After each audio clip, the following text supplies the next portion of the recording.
Welcome to the deep dive. Today, we're looking at something a bit different. A whole bunch of search terms, basically clues, all pointing towards UFC 314. Right, like a digital breadcrumb trail left by fans. Exactly. And our job is to, well, piece together what people were really searching for, what they were most interested in about this event. It gives you a pretty direct insight into the fan mindset, what information they need right now. Okay, let's jump in. First off, the main event. Wow.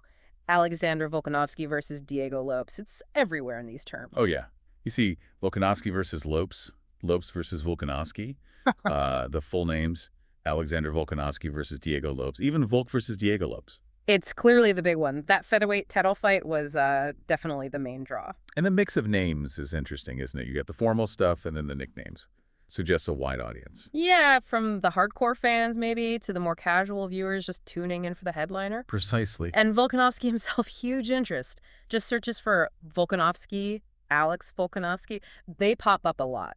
Often paired with UFC featherweight champion or, featherweight UFC champion. His status clearly matters. That championship belt really pulls people in, doesn't it? Absolutely. People actively look for the champ. It underlines how important that title is. Now, Diego Lopes. He also got a lot of attention. We saw loads of searches for Diego Lopes. And even that common misspelling, Diego Lopez. Right, and things like Lopes UFC, Diego Lopes UFC. And this one, where is Diego Lopes from?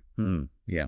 That suggests people were intrigued, maybe didn't know him as well, wanted his backstory. Seems like it. A rising star getting that big title shot. People wanted to learn more, definitely. It shows he made an impression.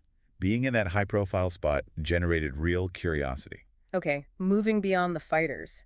How to actually watch the thing. That was massive. Always is for these big events. Yeah, I mean, UFC streams, UFC stream free, UFC 314 stream, UFC 314 free stream, UFC 314 live stream. Plus the practical ones. Watch UFC 314, how to watch UFC tonight, where to watch UFC.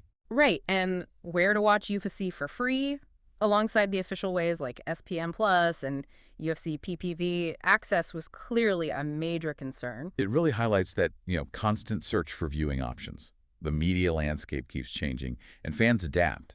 They explore all the avenues. And the basics, can't forget those. UFC 314 start time. Crucial. And UFC 314 location, plus the more general, where is the UFC fight tonight? Simple logistics, but always highly searched. Yep, fundamental details. You need to know when and where if you're planning to tune in. Event organizers definitely pay attention to how easily people find this info. But it wasn't only about Volk and Lopes. Lots of interest in the whole card. That's good to see. Yeah, UFC fight card, UFC 314 fight card, UFC card tonight. People wanted the full lineup. And you saw UFC main card and UFC prelims too, so they're looking at the different segments. It shows a deeper engagement, right? More than just the absolute main event, an appreciation for the whole night of fights. Yeah, a healthy sign for the sport, I think. Fans invested in the broader picture. Okay, so the fights happen, then what? The results. Immediately. UFC results tonight. UFC today. UFC fight results. UFC 314 results. Who won UFC 314? Always a big spike. Who won the UFC fight tonight? UFC 314 scorecards. People want the details. And UFC 314 highlights, too. Gotta see the key moments. It's that real-time fandom, isn't it?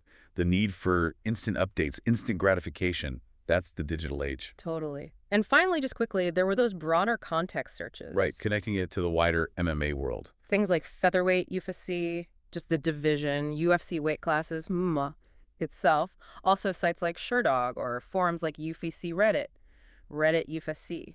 And other fighter names popping up sometimes. Islam Makhachev, Max Holloway, Mufsar Evloev, even unrelated records like Paddy Pimblett record or Patricio Pitbull record, and Dumas UFC. It shows how one big event like UFC 314 doesn't exist in a vacuum. It pulls in interest across the board, from casual lookups to, hardcore fans tracking everything. Exactly. It draws in that whole spectrum. So, wrapping it up, if you look at all these searches, the big themes are pretty clear.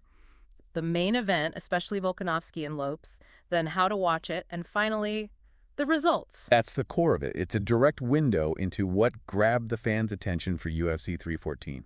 So here's something to think about. Why do certain fighters or specific matchups generate such intense search activity? What's really driving fans to dig into this information online? Maybe something to ponder. Thanks for joining us on The Deep Dive.